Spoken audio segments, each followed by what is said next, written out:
I wanted to ask you.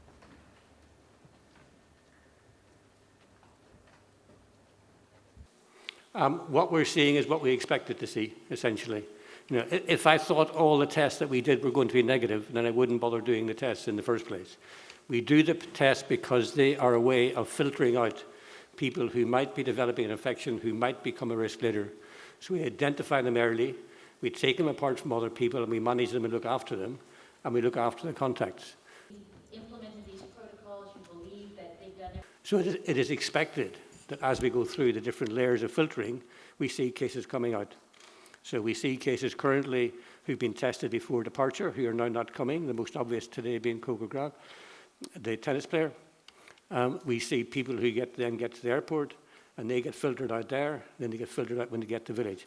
Each layer of filtering is a reduction in the risk for everybody else, and that's what we expect to see. And the numbers we're seeing are actually extremely low. They're probably lower than we expected to see, if anything. Cases so far is what you were expecting. How many?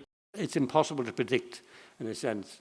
What we need to do is make sure that, first of all, the number is as low as possible, but more importantly, that every one that arises is properly managed.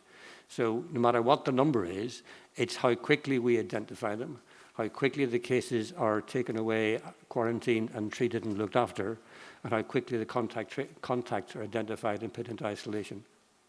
Can you just talk me through exactly what happens to an athlete? Yeah, and we have to remember, particularly in relation to spreading outside the village, you know, the degree of contact between the international community inside the village and the local Japanese population outside is extremely small.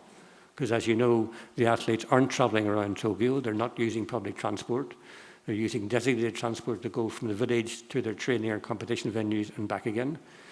So the degree of separation is quite good. And that again gives us some comfort and reassurance that we will not spread events into the Japanese population. Ça, c'est la première chose. Et la deuxième, c'est une question, je ne sais pas si c'est à vous que je dois la poser, mais